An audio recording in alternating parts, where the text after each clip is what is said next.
Ça, c'était l'ancienne rédaction de Notre Voix. Alors, je vais vous faire remarquer que, vous voyez, ils fendillaient les murs pour arracher les fils électriques. Voilà. Donc, arracher ça et coupe les fils même. Voici le visage que présentent les locaux du journal Notre Voix au lendemain de la crise post-électorale qu'a connue la Côte d'Ivoire. Voilà, ils ont tenté de brûler. Tout ce que vous voyez comme là, c'était blanc ici, hein? C'était peint comme ça. Mais tout ce que vous voyez maintenant, c'est la fumée. Ils ont tenté de brûler cette maison. Comment on peut brûler du béton? C'est de cette façon que les FSI nous ont laissé le bâtiment en partant.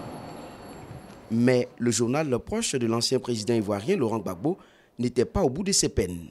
Ayant en effet repris ses parutions, le journal, à travers ses écrits, est accusé par le Conseil national de la presse écrite, organe de régulation de la presse, de continuer à faire croire aux Ivoiriens qu'il existe deux pouvoirs en Côte d'Ivoire. Nous leur avons indiqué qu'actuellement, le chef de l'État s'appelle Alassane Ouattara, que Laurent Gbagbo n'a pas gagné les élections de 2010. Donc, nous avons discuté de tous ces aspects. Les responsables de Notre Voix eux-mêmes, nous les avons invités à notre siège. Nous avons échangé, nous avons discuté, nous avons maintenu, nous avons souligné que nous n'admettrons pas qu'ils continuent de faire croire que c'est Laurent Gbagbo qui a gagné les élections. Cette décision a essayé de nous, et c'est souligné en rouge,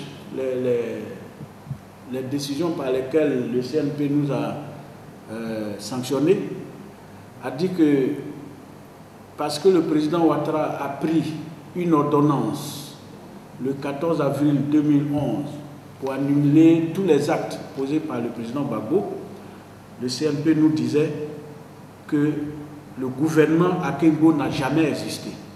Ça, c'est le quotidien Le Patriote. Dans une de ses parutions, à la une, vous voyez Koné Katina, Justin Koné Katina, pourquoi l'ex-ministre de Gbagbo, donc le quotidien Le Patriote, très proche d'Alassane Ouattara, donne le titre de ministre, même s'il dit ex-ministre. Dans un autre article du quotidien Le Patriote, vous pouvez lire ici que Koné Katina était le ministre du budget de l'ex-président. Alors, si le CNP dit que donner le titre à une personnalité, membre du gouvernement Akimbo, c'est tombé sous le coup de la loi, le CNP devait avoir suspendu tous les journaux du pays.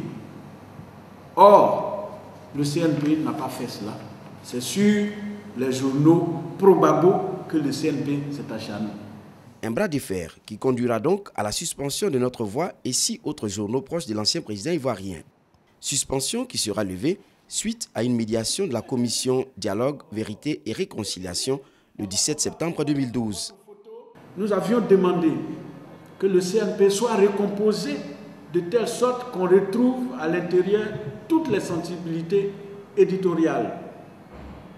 Sur cette revendication, nous continuerons de la poser au ministre de la Communication. Parce que la remarque qu'on a faite, c'est que vous voyez en Côte d'Ivoire, toutes les organisations professionnelles sont des organisations crédibles. Nous travaillons essentiellement, pour le moment, sur la loi de 2004. Or, la loi de 2004, c'est sous Laurent Gbagbo. Si vous vous rappelez, cette loi avait été présentée par ceux qui la combattent aujourd'hui comme étant la plus parfaite des lois, qui constituait une avancée extraordinaire. Parce que, bon, ils savent pourquoi ils le disaient. Et ce sont ces mêmes personnes aujourd'hui qui disent qu'il faut réviser cette même loi parce qu'elle n'est pas bonne. Elle était bonne quand eux ils étaient au pouvoir, maintenant qu'ils n'y sont plus, elle n'est plus bonne. Désormais réunis au sein du collectif JV11, entendez par là, journaux victimes du 11 avril, date de l'arrestation de l'ancien président Laurent Gbagbo, ces 7 titres se disent victimes de menaces, des entraves à la liberté d'expression. Nous faisons l'objet de 2 types d'agressions. Il y a les agressions de nos sièges par des extrémistes à la sorte du pouvoir, mais il y a aussi les agressions inutiles du Conseil national de la presse. Ça, c'est l'agression institutionnelle.